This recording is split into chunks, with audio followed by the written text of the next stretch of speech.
nakita ko ho ito mga bossing, oh.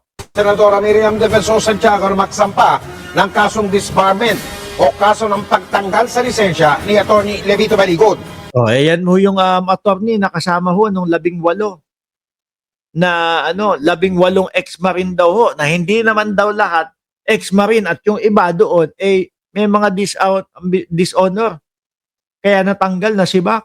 Diba? O, pakinggan nyo ho.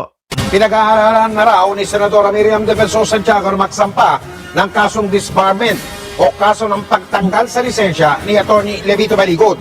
Yan ay matapos manong aminin ni Baligod na siya ang gumawa ng listahan ng mga natransaksyon naman ng dati niyang kliyente na si Ben Urluy.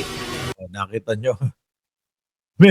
May mga ganitong balita ho patungkol dito sa attorney na ito, mga kababayan. Lumabas sa umano'y Louis List ang pangalan ni Santiago. Maring itinanggi ng senadora na sangkot siya sa pork barrel scam. Una namang sinabi ng kasalukuyang abogado ni Louis na si Atty. Raji Mendoza na hindi sa kanyang kliyente nagmula ang listahan na yun. Itinanggi naman ni Baligod na kasama sa listahan niya si Santiago. Anak ng tinapa. Tapos pagtitiwalaan yung mga DDS. Nako, bakit hindi natin pinag-uusapan yung 18 Marines? Actually, gustong-gusto ho naming pag-usapan. Bakit? Dahil madaming butas. At kitang-kita ng mamamayang Pilipino kung paano lang mga nanggogoyo itong mga ito. Maraming daw siyang isinapublikong listahan ng mga sangkot sa scam. Yung ginawa kong listahan Yung ginawa kong listahan, ay hindi pa napapakulis at yan ay nandun sa Department of Justice. Yung sinabit ko na parang letter complaint sa Department of Justice ay wala akong maalala na pangalan po niya doon.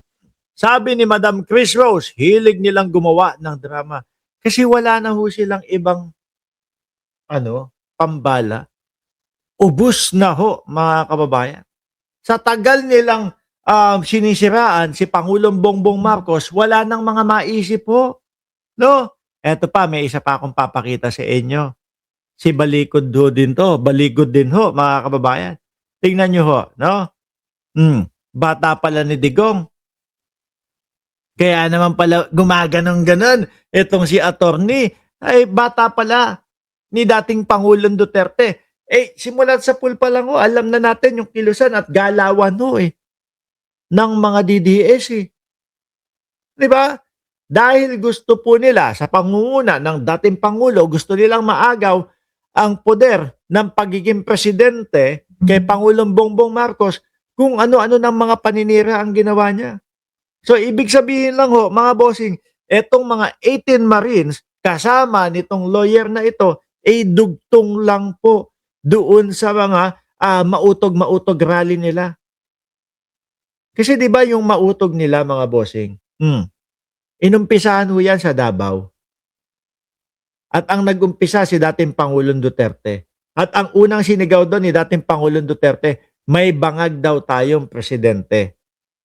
Na wala naman pong napatunayan. At kinalaunan, kinabukasan, binawi niya. Hawak yung pisking ganon. Ay, wala po ako sinabi na adik si Marcos. Patayin ako niyan. Sa mga sumusunod na mga mautog nila, unti-unting nawawala po yung mga sumusuporta at sumasama. Bakit? Halatang ang lakaran nitong mga ito, puro fake news lang ho. Diba? So ito, dumating, nawala na yung mautog kasi nga yung leader ng mautog, ayun, nandoon na sa The Hague. Pagkatapos nun, ano naman yung mga sumunod? Meron naman pong mga ganito, meron mga Orly Gutesa. Sumunod, hindi na po nagpakita sila Orly Gutesa o si Orly Gutesa. Ang sumunod naman po, eto namang mga ito. Mga kababayan, puro butas naman po yung mga pinag-post. Diba? Alaga pala ng dating Pangulong Duterte.